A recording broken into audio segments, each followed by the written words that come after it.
पुढच्या गीतेचं नाव आहे रिमझिम पाऊस पडे.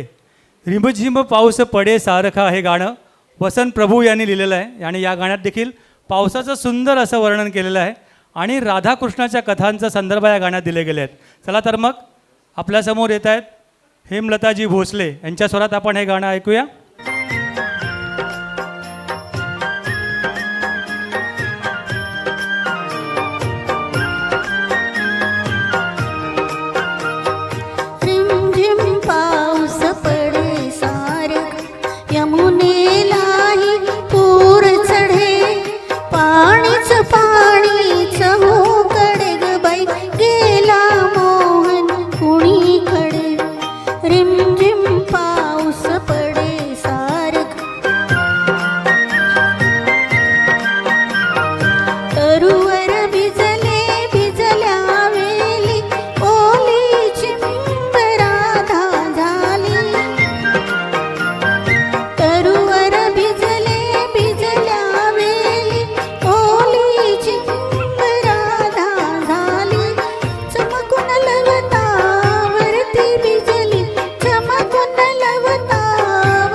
वाह वाह मॅडम.